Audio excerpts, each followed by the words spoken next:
Good day mga kamanok. Ito mga kamanok. Share ko lang mga kamanok ang paggamit ng mga kamanok na ligban mga kamanok.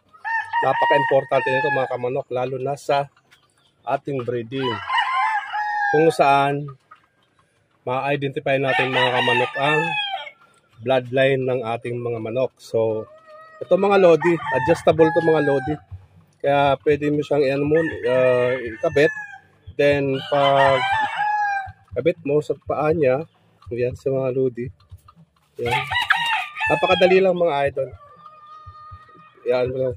Yun lang oh. Adjustable siya. Yan.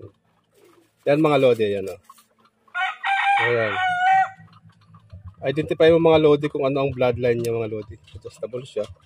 So, hindi ka mahihirapan na sa iyong breeding kung anong mating dahil